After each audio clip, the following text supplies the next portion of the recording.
detailed engineering, financial match, all of that rigmarole that comes along with grants is historically outside of their zones of expertise, which is why it's so important for us as an organization to come alongside them, to educate them in detail about the requirements, both from the perspective of, hey, if you want to prevent subsidized overbuilding in your area, this is what you need to do. Or if you want to expand your network, upgrade your service, with the use of federal or state funds, this is what you need to do as well. But these grants actually do meet one of the key needs that I continually hear from our members, which is access to capital. As you can imagine, being small businesses, they have big goals and big hearts for their community. But sometimes if you're like one of our members selling their car and using the $19,000 that they got from that to start their company and build their network, that only goes so far, especially in times right now where you have supply chain, you have inflation, all of these things that are kind of conspiring against folks to do those kind of network build outs that policymakers and customers really want. There are a lot of challenges. So I know I went in a lot of different directions there, No, but that's okay. hopefully that helps with the answer to the question. Well, yes, I think the big one was difficulty actually applying, and that's what Broadband Money and Ready.net is ready to help as well. But you're based in DC. Do you live in DC or Virginia? I live in Virginia, just outside of the DC border. Yeah. Well, the reason I ask is because I've just spent a lot of time talking to Tamara Holmes, who's the broadband director for Virginia. Absolutely. And they have an office of 12 people. And I was just thinking that, it's quite unusual that she was saying that, if you have problems or issues, call her office up. And she says it's an open book application. They will actually, if you fail to get the grant, they will actually walk you through, as to why you failed. That's quite interesting. Have you heard of any other states doing things like that? Yeah, it is. Well, I think this is one of the opportunities and the challenges of all of this money going to the states. You can have states like Virginia who are really focused on trying to help folks try to get access to these funds to better the broadband in the state of Virginia.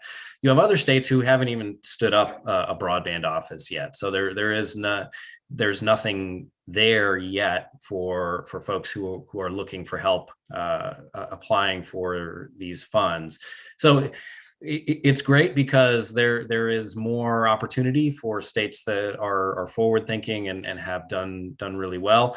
But then there's also a lot of uncertainty for folks who are still trying to get things moving as far as standing up a state broadband office. And it's the same sort of thing at the federal level, really. So you have different agencies have different approaches to broadband funding, which can make it, again, kind of going back to your earlier question, a little bit difficult for particularly smaller providers to navigate these federal funding programs. So if the program looks different at the FCC versus the USDA versus the Department of Commerce, that means you have to wade through 3 different sets of applications and 3 different sets of requirements.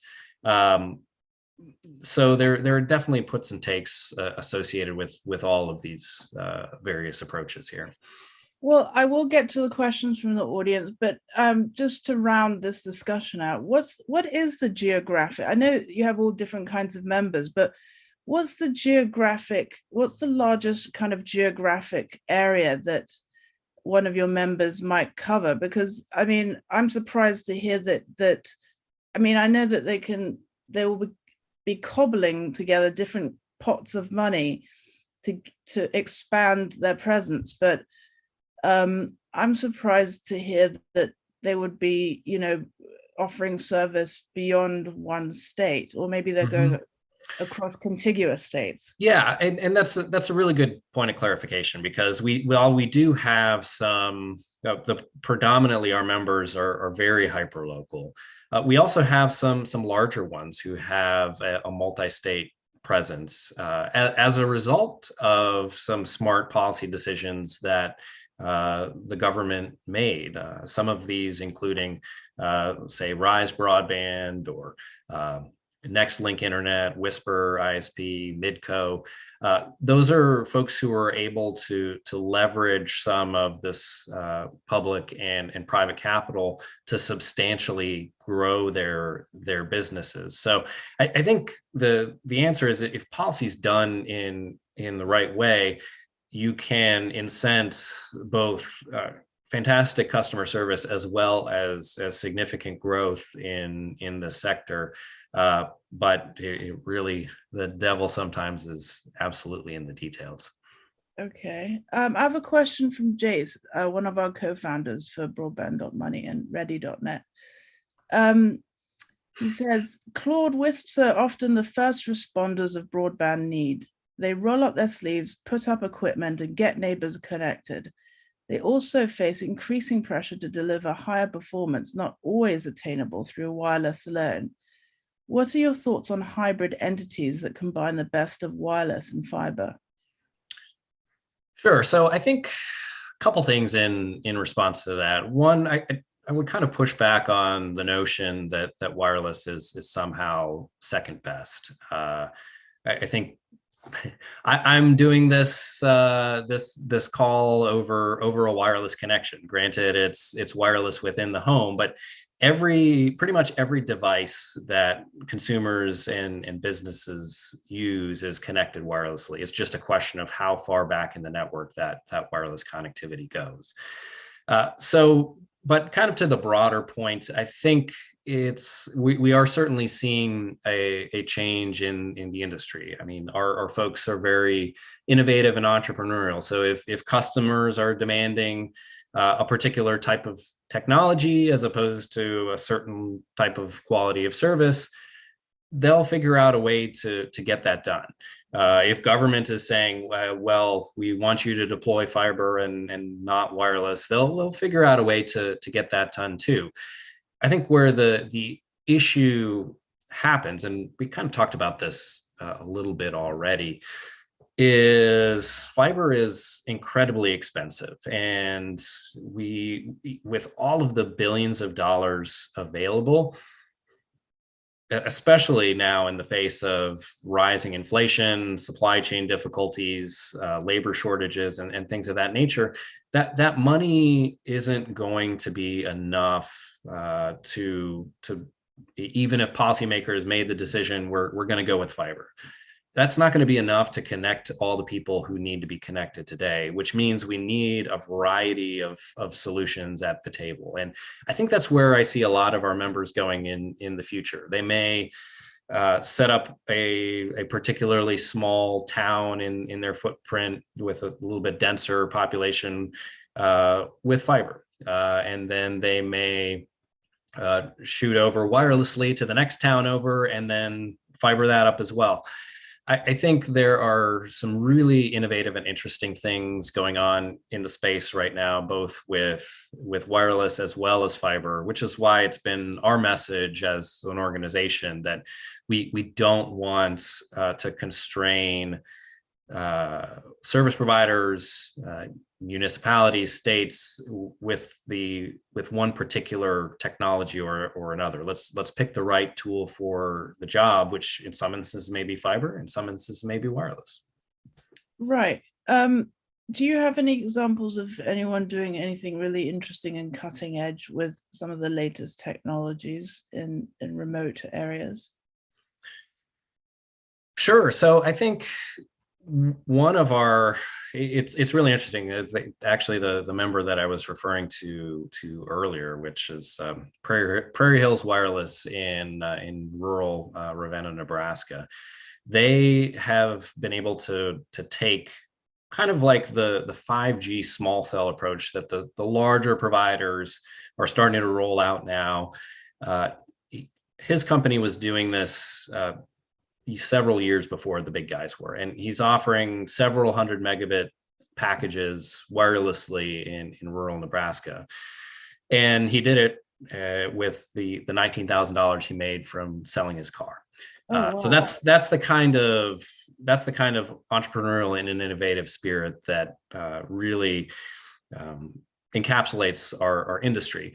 Now, the challenge is, since he's doing it wirelessly, and by any shred of the imagination, that should be plenty. If we're seeing discussions about 100 by 100, he's offering 200 by 100 packages. But because the U.S. Department of Treasury says nothing wireless counts, he's now seeing a larger out-of-state provider being given subsidies to compete with his business. And so you see a rural small business their viability being threatened by the use of government subsidies. So it's a really, and that's why I said a little bit before that the devil really is in the details. If you say, this is the kind of technology we're going to support, this is the kind of business that we're going to support, you could potentially see rural customers and rural jobs and rural small businesses harmed if policies aren't designed in the right way. And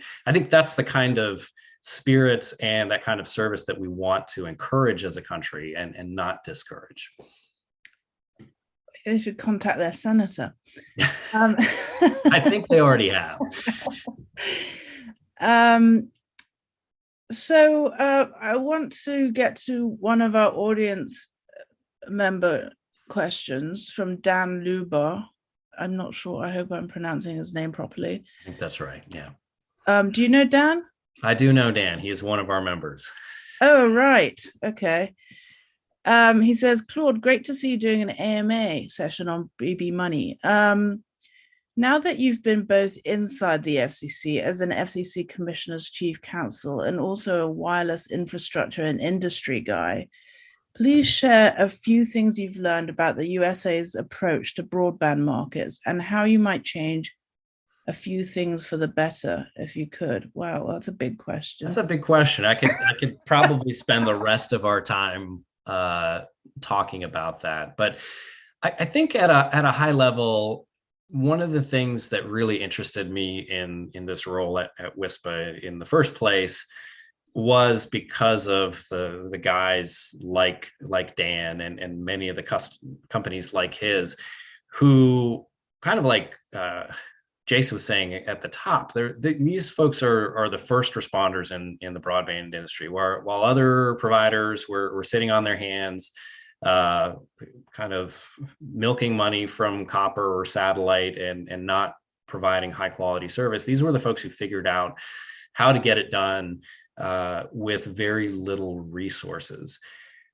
And I came aboard because I wanted them to be able to do more and to be able to provide that kind of quality of service in areas that hadn't seen it up until now, and to tell their story better so that they could have access to the kind of capital that we're seeing the government deploy now to be able to support those first responders. Because I think across the sphere, we always want to support our first responders. And that example that I just gave previously is an example of that first responder being kind of pushed to the side and say, nope, thanks, we've got this now.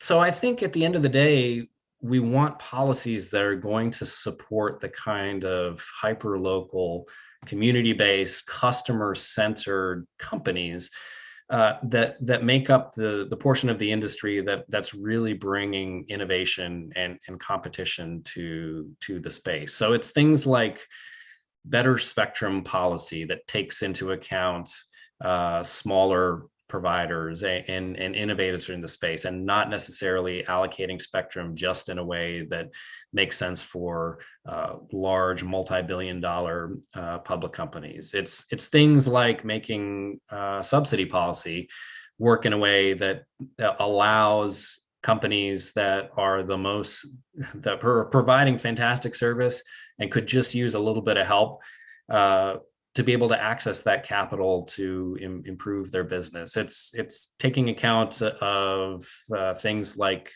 infrastructure policy to help community-based providers. And at the end of the day, I think it's also promoting digital equity and digital inclusion. And all of these things are really pillars that WISPA has been advocating for. So it really has been almost a seamless move for me from the FCC to WISPA, because it really, the work that our members do, providing connectivity and competition where nobody else will, that's something I can get behind and believe in. Can you tell me a little bit, I don't want to dig too much into the weeds, but can you tell me a bit more about better spectrum policy? Like, what could be done what's better spectrum policy from the perspective of your members? Sure. And B, you're leaving in April. So what should your successor be advocating for? Sure. So, I mean, again, the policy is incredibly complicated, but I think picking out kind of one issue and taking it at a high level is just the size of the geographic area that the US typically uses when they're making spectrum available. So WISPA companies using wireless, hyperlocal, need spectrum just as much as the big folks do. The way that the FCC has historically made spectrum available, and you look at the most recent 3.45 gigahertz auction, it made spectrum available for sale on partial economic areas. Now, that doesn't mean anything to a layperson, but what that means is geographic areas that take up a state, if not multi-state areas. So you think company who really needs spectrum to provide service to, maybe 250, 500 customers who need it the most. Are they going to have the capital available, or would it make business sense for them to try to buy an entire state? No. So that means they're effectively shut out of that auction and are not able to obtain access to that spectrum. So things like moving from partial economic areas down to county-sized or census tract areas, the big folks are still going to be able to aggregate those up if they really want the spectrum badly enough. But it also allows for smaller companies to be able to have a shot at even playing in this game. And I think we saw a difference between the 3.5 gigahertz auction, which made spectrum available on county-sized bases, and you had a couple hundred participants. We would have liked to see hundreds more, and I think maybe go a little bit smaller than that, versus the most recent 3.45 gigahertz auction, where there were literally only a dozen bidders. So why is that? That's just because if you're talking about geographic areas that large, there are only a handful of companies that have access to capital to be able to buy those, or for whom it makes business sense to buy geographic areas that large. So you see rural areas that have less population density can't be carved out from that. And the companies who are trying to serve those areas would have to buy spectrum for the nearby city as well, which they're not serving. So that makes it really hard for them to make the business case to buy the spectrum, because they're buying spectrum over a city they have no interest in serving and is already well served, in order to be able to service the rural area, which they care deeply about. So that's the challenge. So in some ways, could local entities and local governments solve this issue by trying to find WISPs who would, round people up, round companies up and say, hey, look, we want to participate. I mean, local governments could educate themselves and try to find companies to participate in these auctions, and then maybe get money from the IIJA to do that. Yeah, it's an interesting idea. I think the challenge always is these giant geographic areas. usually include a pretty densely populated area. And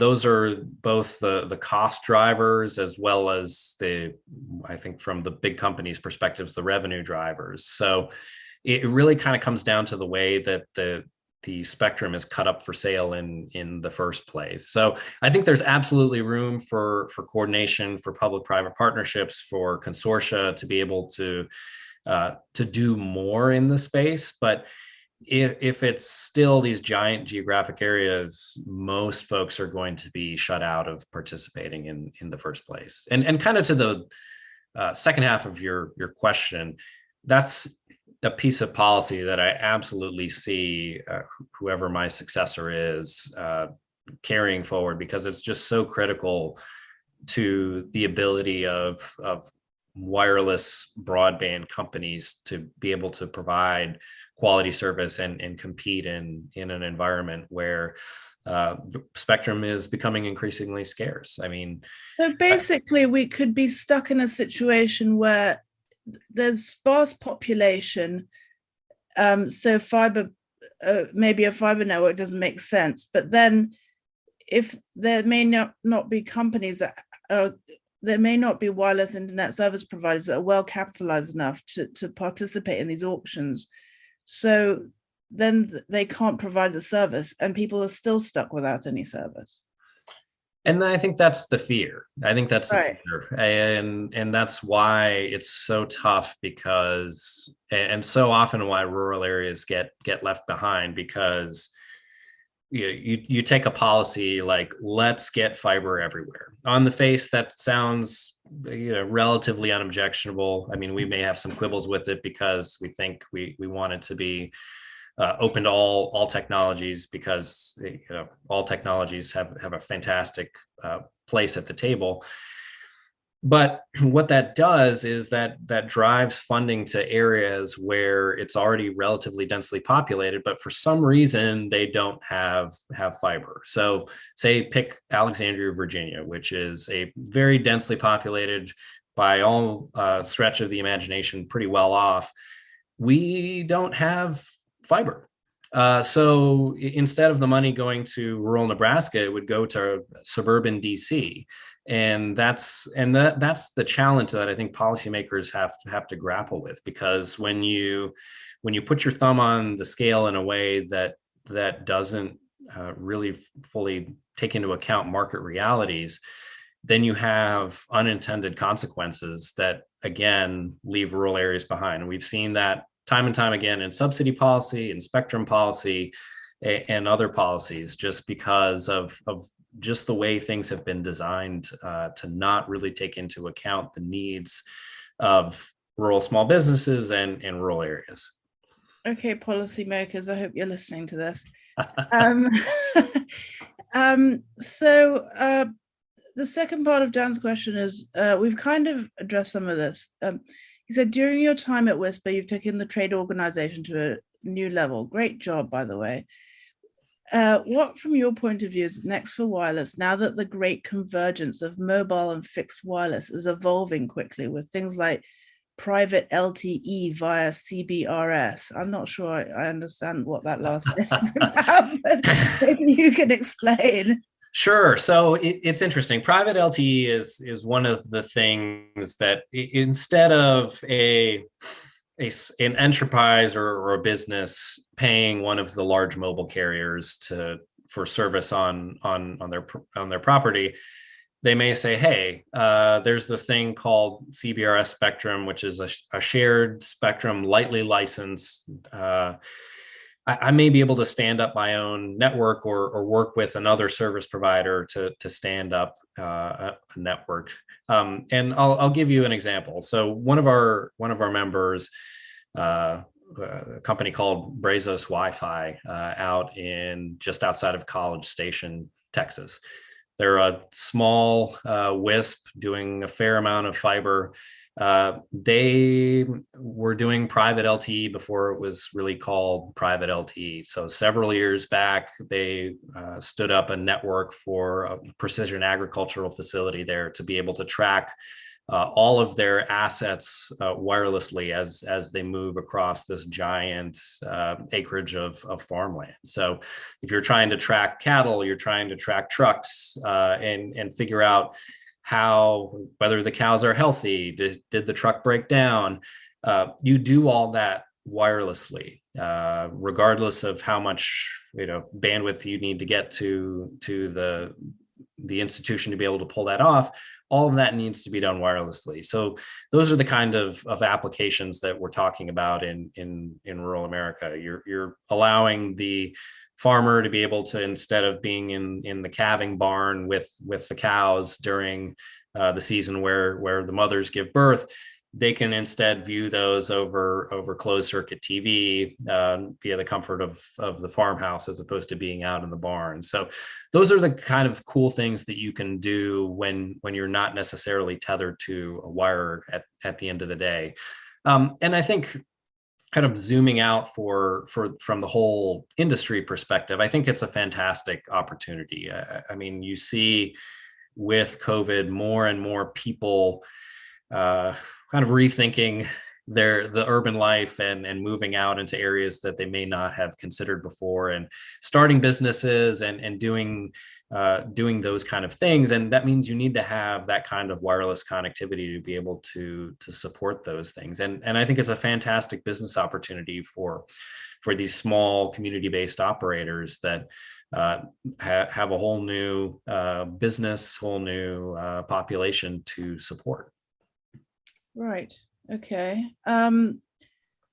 So those are the latest applications. Do you see anything else? I think you said what's next. So I'm going to be the dogged reporter and keep you on. Do you think what are some other cool applications? I don't know if that's your job description, that you're not a tech. I'm not a tech guy at heart, but I do play one at night. I think you kind of have to be somewhat familiar with technology a little bit in this role. Although I defer most of the deep engineering questions to folks who are much more knowledgeable than I. But I do see certainly an opportunity for folks in the enterprise market, and I think that's one of the things that we see is the enterprise market is looking for the kind of resilience and connectivity that you need, both within the context of the enterprise. So you're talking private LTE on campus. And then you were also talking wireless backhaul for resilience purposes. There's certainly no shortage of opportunities for wireless going forward, and I think the fact that there's all this money out there, and even though some folks are talking about lots of this money going to fiber, I don't think that's really the case, and I think regardless, there's going to be a lot of opportunity for wireless going forward. Okay, cool. I have a question from Joan Engebretson. Gigabit fixed wireless, how extensively are your members deploying it? Where is it an option? Will those who were winning RDOF bidders, that's the Rural Digital Opportunity Fund bidders, that's a fund from the FCC, in the tiny chance that nobody knows what it stands for, who are winning RDOF bidders for gigabit fixed wireless, have their funding been released? Will those who are winning RDOF bidders for gigabit fixed wireless have their funding released to them? They also said that they would use fiber in some areas. Will that be the majority or minority of their RDOF build? So there are a lot of questions in there. I know. Let's go. Let's do the first one. Gigabit fixed wireless. How extensively are your members deploying it? Sure. So I think it's still relatively nascent, and it requires a shorter distance and more line of sight than kind of the typical fixed wireless deployment that you've seen that uses a a point of presence on a grain leg or a tower, which goes for miles and miles around. The way you see gigabit wireless being deployed these days is much shorter distances, so maybe up to a mile, using line of sight, typically using higher frequency spectrum that has just more bandwidth available to it to be able to deliver those kind of speeds. So it absolutely is being deployed now in those contexts. You see it much more for that reason in more densely populated areas. So but that doesn't necessarily mean urban, right? So if you have a town of a few hundred, where you can put a number of radios on the rooftops via a mesh configuration, you can see gigabit connectivity being deployed in those contexts. So even on tribal nations, there are providers who are absolutely deploying that today. And you'll see much more of that in coming online in the future, especially with 6 gigahertz spectrum coming online. So that's the 850 megahertz of the 6 gigahertz band that the FCC made available for unlicensed use. That huge chunk of spectrum is going to make it a lot easier to deploy gigabit fixed wireless over much larger areas. So I think the next question, right, is wait, hang on for one second. Okay, all right. I just, these gigabit fixed wireless deployments that you're talking about, are people at the other end actually getting that connectivity, or is it sort of split up? Because I was reading this, I'm sorry if this sounds really primitive, but I was reading this PC World article the other day, and the writer was talking about bringing gigabit connectivity to his home, and basically about how none of the equipment can actually, modems and stuff like that, can actually take all this connectivity. So the whole thing is just a marketing ploy. So what's up with gigabit fixed wireless?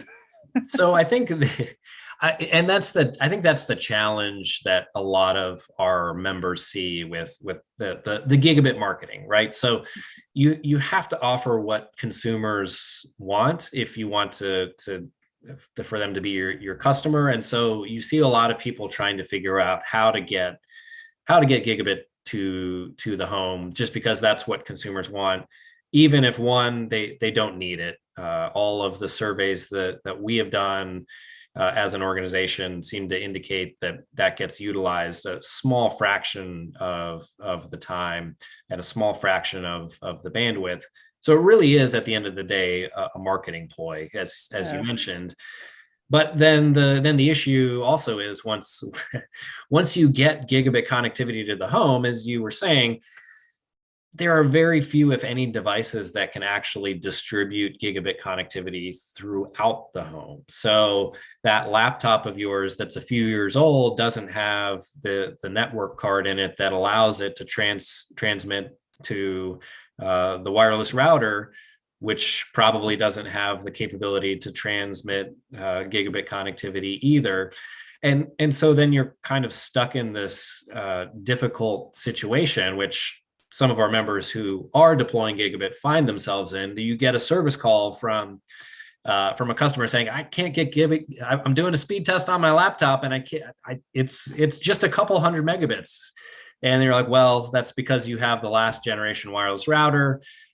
So your connectivity in the home is capped at a couple hundred megabits. So these are all of the issues that we really need to work out and educate consumers, educate policymakers, educate the general public about that. Even one, if you get gigabit connectivity, one, you're not going to be able to utilize it fully, and two, if you really want to utilize it fully, you're going to need to upgrade pretty much every single thing you have in your home to be able to take advantage of it, which you are then still going to turn around and not be able to utilize fully. So, and then zooming out again, we're talking about policymakers saying this is the kind of connectivity that we need to spend money to get consumers. And then we're back at those rural areas being left behind yet again, because we're spending money to get service that nobody needs or is using to areas that already have something that's pretty good. So wow. That's the challenge. Well, that's depressing. Let's move on. Well, let's be hopeful here. Let's be hopeful we'll get it right. Let's get it right. Well, I suppose the good news is that the services then eventually will catch up. Well, and I think and that's why you saw the Infrastructure Act, I think, in our opinion, strike the right balance and say, okay, let's focus on unserved first. And that means areas that don't have 25 by 3, and let's get them up to 100 by 20.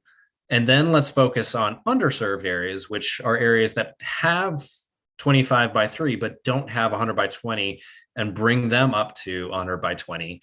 And then once those are all taken care of, then let's use the rest of the money to do whatever else we want to do. And so I think, and that's why I'm not pessimistic about this, is because I think the folks who were setting up the law in the first place did so in a very thoughtful way to try to make sure that the money is truly spent on the folks who need it the most, before it's spent on folks like myself, who really doesn't need to have fiber run in order to be able to have a decent broadband option.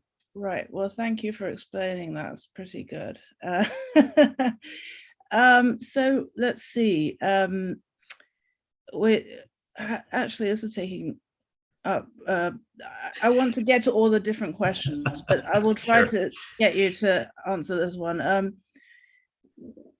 This is the second part of the question. Will those who were winning RDOF bidders for gigabit fixed wireless, which none of us need, sorry, that was me editorializing. Yep, there you go. Well, will those who are winning RDOF bidders for gigabit fixed wireless have their funding released to them? They also said they would use fiber in some areas. Will that be the majority or minority of their RDOF build? Yeah, I think that's a little bit of a challenging one for me to answer, because I can't really speak to what is going on between the FCC and individual member companies. So the stage that we're at right now is the companies that are provisional winning bidders for the RDOF auction. They've had to submit a volume of information to the FCC justifying their bid, and then the FCC has to approve them. So it's tough to say, but I think at this point, I think the FCC is doing exactly what it needs to, and what we said at the auction's close it needed to do, which was vet these bidders very closely and ensure that they're capable of doing what they said they were able to do. Same thing for wireless, same thing for fiber. And I think what we're seeing is, look, wireless gigabit has been around a little bit less long than gigabit fiber. So we're seeing the FCC take a closer look at it and make sure that all of the engineers are crossing their T's and dotting their I's. But at the end of the day, for companies that are qualified, absolutely, the technology is there, and I would anticipate that those companies will see their funding release. But on the other hand, if the company isn't qualified, then you probably won't see the funding release. But since it's tough for me to speak to it, since I'm not on the executive team of any of those companies, they're really tough for me to say one way or the other. Okay, thank you. So I have a question from Mike Culp. He asks, explain how fixed wireless can augment ARPA funded fiber projects. That's American Rescue Plan Act. Explain how fixed wireless can augment ARPA funded fiber projects when fiber deployments are 2 or more years away. Is there a way additional ARPA funds for fixed wireless can be utilized to temporarily serve citizens in an already funded fiber location? So I think the short answer is yes, it's possible, but it requires the state or locality to actually think about the problem in that way. Now, going back to the Infrastructure Act, I think the great thing there is that it is in fact technology neutral, that we can potentially get we may actually see places served with Infrastructure Act funding before we see it served with ARPA funding, just because of the fiber preference that we saw the US Treasury develop. All that to say is it's tough to say because there's a lot of overlap in funding right now. So you're seeing billions and billions of dollars spent from various different pots of money using different maps developed at different times, preferencing different technologies and different providers. That's why I think we as an organization advocated for kind of pumping the brakes on some of this so we can actually make sure that the money is spent wisely. But absent that happening, it's going to be incumbent upon the states and localities to really say what's important to us. Is it important to get 100 by 20 connectivity within a matter of months? And then one of the business models we see some of our members using is they'll get that wireless connectivity out there, and then a couple of years later they'll overbuild their own network with fiber if there's the business case there. So are we going to get connectivity 100 by 20 out there in a matter of months, and then fiber in maybe the same time frame as if it was being built by a fiber overbuilder? So I think that's, again, going back to why it's important to have flexibility and technology neutrality in all of these funds, because you could see a fixed wireless build serving folks in a matter of months and then see them eventually get served by fiber anyway, or you could see them remain unserved for years until fiber gets there. And I don't think that's the policy outcome that we as a country want. Well, I just want to put my 2 cents in because I've spent so much time researching stuff like this. I would encourage people to look to Virginia once again, and to Maura Holmes' office, and how they do this and how they coordinate with local governments and have long conversations and things about different, because they allow different configurations. And I think that's, communication sounds like it's the key issue here. So we're getting close to 12:30, but I want to get everyone's questions in. Dave Tate, I think it's pronounced Tate, because there's an umlaut on A at the end of his name. What should WISPA members do about improving working latency for multiple members of a household, as defined in the recent Broadband Internet Technical Advisory Group report on latency? I don't know if you've read that. I have not read that report quite yet. It's actually good. It's actually quite interesting. Yeah. Well, now I'll have to put it on my pretty significant reading list. But it's mostly, the paper talks about latency and how Dave talks a lot. He actually sent me a video yesterday, which I will share on Broadband Money. I highly recommend it. Excellent. He thinks that we should pay more attention to latency than just megabits per second going up and down. So what's the wireless perspective on that? I think we welcome that focus, because it's been I've been told by some of our members, I have customers who are over the moon with a 50 by 5 connection because it works. They can stream multiple high definition movies in the household. They can do their Zoom just because the network works, because it's engineered for appropriate latency, appropriate jitter, network uptime, all of the other characteristics about a network that matter, other than just raw megabits per second. because you can hide some flaws in a network by having more megabits per second, but that only goes so far. So if you're experiencing outage after outage, the fact that you're getting a gigabit the rest of the time doesn't really matter if you can't effectively work from home, learn from home, use your connection for entertainment at the end of the day. So I think I would welcome a conversation about the other metrics that need to be in play for a quality internet connection.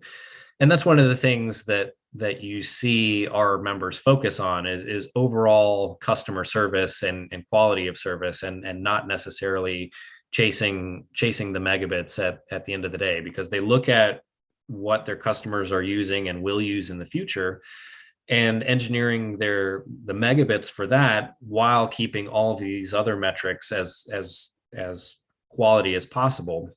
And also why you see a lot of our members getting into providing things like managed Wi-Fi in the home, because most customer service calls are actually about device connectivity in the home than about the connection to the home in the first place. So you'll see a lot of. I'm sorry, I don't want to interrupt, but sure, you're cognizant of time. I got it. But what is there anything that wireless ISPs can actually do to improve latency? So I think a lot of our folks are actually providing excellent latency already, and this managed Wi-Fi solution within the home will certainly make it better.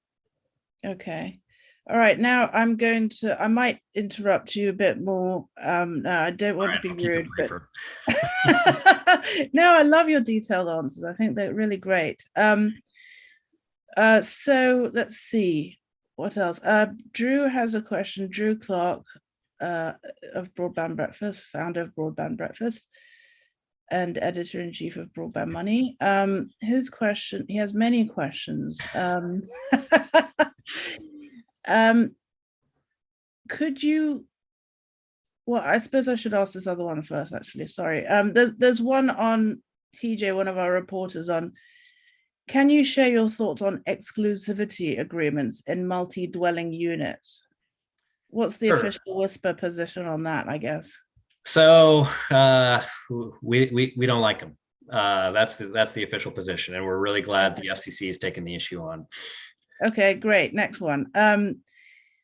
This one's from Drew. What's your take on the alleged 5G standard for mobile wireless? Has the buzzword fest died down? How are fixed wireless WISPs impacted by the alleged 5G standard?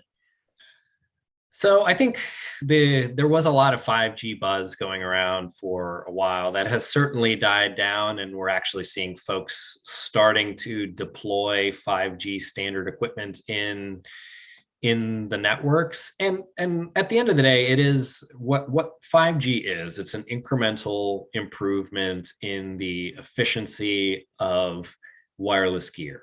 And so that's a great thing. But 5G, again, talking about marketing, same thing with gigabit. It's been held out as this panacea for wireless connectivity, which at the end of the day, it really isn't. So I think from WISPA's perspective, we welcome the technological improvements that this standard brings, much like we welcome the technological improvements that some of the proprietary standards that some of our vendors use also bring to the space. So I'm glad that the buzzword fest is dying down a little bit, but absolutely celebrate the innovation. How do you think local and state officials can sort through these buzzwords when they're being presented to them? Well, it's tough. It's tough because state and local officials are already being asked to do so much with very limited resources. So I think I would encourage to the extent that you have time, follow the work that WISPA is doing. We try to be a little bit contrarian, maybe too strong of a word, but a little bit more of a truth teller in the 5G space. So you may not hear us talking about 5G per se, at least in the same way that the mobile wireless space talks about it as enabling all sorts of things that nobody's going to end up using at the end of the day, like telesurgery. I do not sign me up for that. I want an actual doctor working on me in person. Especially over a mobile wireless connection. Oh God, that's awful. So, I would say follow the work that WISPA does, because we try to be a little bit more of a realist in the connectivity space, and you see that reflected in a lot of our policy positions, right? So it's not fiber everywhere is going to fix all of America's problems. It's not wireless everywhere is going to fix all of America's problems. It's let's be practical. Let's roll up our sleeves on the policy details and figure out what works. Okay. This might be the last question. I'm not sure. Okay. This is from Drew. Why shouldn't WISPs go ahead and overbuild themselves with fiber while still offering wireless services in the meantime? So I think some of our folks are doing that, but at the end of the day, I think there needs to be the business case to provide that ongoing service in the future, and sometimes particularly in more rural areas, that may not exist. So you're talking about areas of Wyoming where there may be one ranch house every 50 miles. Right. That's an area where if even if you had the government capital to the government said we're going to pay the capital costs of running the fiber, it probably doesn't make sense at the end of the day to run that fiber because of the ongoing operating expenses of keeping that up. So there certainly are going to be instances where that doesn't make sense. We do see some of our members doing that today if they have the capital to do so.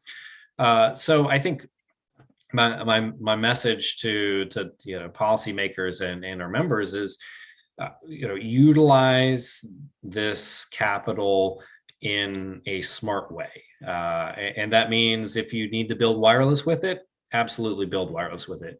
If it makes more sense to build fiber with it, build fiber with it. But I think what we want to do at the end of the day is allow for service providers that flexibility, for states and localities that kind of flexibility to be able to pick what works best for their community. And in some instances that may be wireless, in some instances that may be fiber. And partner with those folks like our members who are on the ground in those communities already doing the best that they can with the resources that they have and doing a bang up job of it in a lot of cases. So that would be my message at the end of the day. Okay. I was just told that we don't have to end on the dot. So okay. I'm hoping the question's rolling. You might have a few more minutes. Sure. Absolutely. Drew asks, could you comment on the issue of pole attachments? Why do fixed wireless providers need to get access to them, and how do we do it? Could you comment on how the Title I/Title II telecommunications regulatory issues impacts this topic? Sure. So I think for folks who are running fiber either as a last mile solution or as backhaul, it makes a lot of sense. It's pretty intuitive as to why they would need access to poles. For folks who are doing wireless last mile, utility poles are a great way, and you see the mobile wireless folks doing this now. Poles are a great way to provide that last mile or last couple hundred feet connectivity in an efficient way. So earlier I mentioned the folks who are doing gigabit wireless now are typically much closer to a home, have line of sight. If you think of utility poles going across the front of pretty much everybody's property, that's a great way. If you mount a radio on the pole and on the home, that's a great way to get gigabit connectivity without running the fiber from the pole to the home. So we see folks doing that with poles as well. One of the challenges that our members historically have faced with pole attachments is that the way that the telecommunications law in our country is set up doesn't recognize broadband as a service that requires a pole owner to negotiate on neutral terms with a broadband service provider. So it recognizes electricity, recognizes phone, recognizes cable, but doesn't recognize broadband. So that means that pole owners, which are agreed to by all monopoly infrastructure, they can just simply say, no, we're not going to let you on the pole. Go figure out your own way to do it. And so from WISPA's perspective, we want these broadband only providers to be able to gain access to poles on the same terms and conditions as folks who are offering these other services. Because if broadband isn't the new kind of must-have critical service of the 21st century, much more than phone or cable, what isn't? I mean, that's so we need to see them get on poles in a much more streamlined manner. Okay. Thank you so much for that framing, the way of framing that. That's very interesting, I think. So getting to something else, and try not to bang your head against a wall for this one.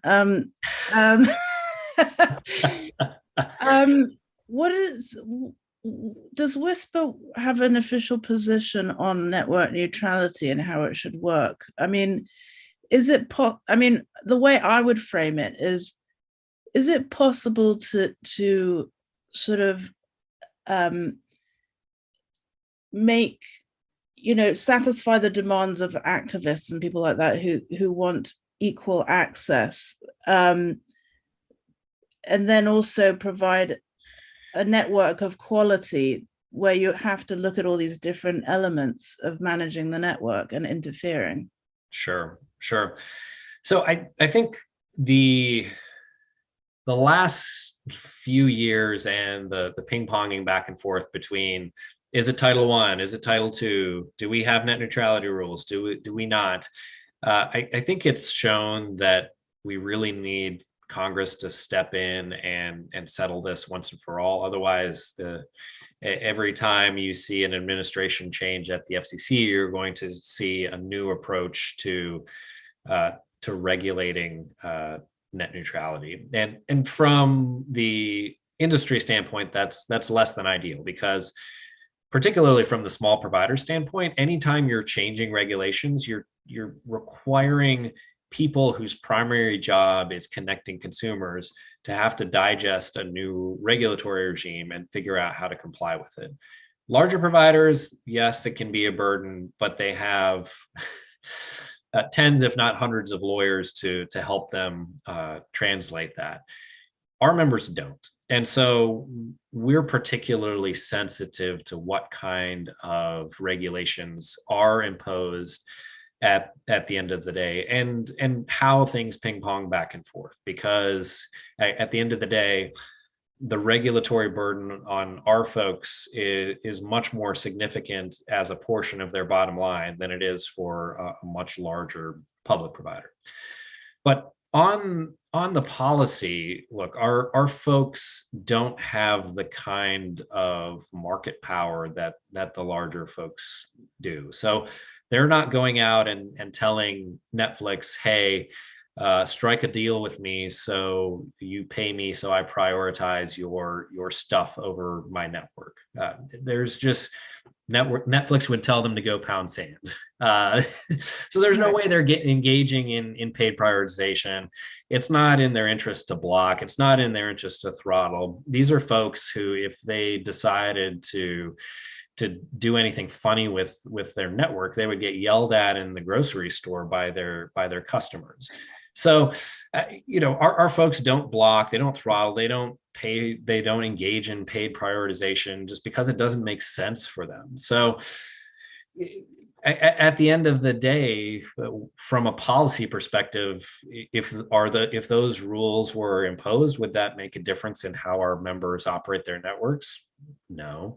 But would parsing out all of the hundreds of pages of supporting legal documentation to ensure that they aren't getting crosswise with some aspect of some rule one way or another, would that impose a burden? Absolutely. So that's why I think that's why this has been a really difficult conversation historically, because there are real burdens imposed by all of these changing regulatory regimes. But at the end of the day, the nuts and bolts of the rules, at least at a high level, are things that just make sense for our folks. So that's why I think this has been a challenging issue and will continue to be going forward.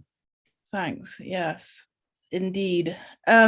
So I think, thank you so much, Claude. I really appreciate your eloquent exposition on all things wireless telecommunications. So I guess what's on everyone's minds is what's next for you? What is next for me? I can't say quite yet, but I've been engaged in this space for, gosh, almost going on 15 years now. So I'll continue to be around. I can't say quite yet what role that will be in. I've been really humbled by the outreach from everybody, from members of Congress to some of the CEOs in our space, offering to help me with my job search or with my career next steps. But I will really hope to land close to home within this industry, and really kind of continue the good work that I've been doing at the FCC before, at WISPA, and will continue on with. Cool. But in the meantime, you're going to end with a bang on St. Patrick's Day in oh, absolutely. Absolutely. Yes. WISPA America is next week in New Orleans, and it'll be a great event and lots of fun. I'm so jealous. No, you should come. You should talk through and to let you come. Well, have fun and take care. Thank you so much. Really appreciate it. Absolutely. Thank you, Sarah. Okay, so I think I'm just going to hang up and press this button. So don't want to be rude and cut you off. All right. Okay, Bye-bye. see you. Bye. Thanks.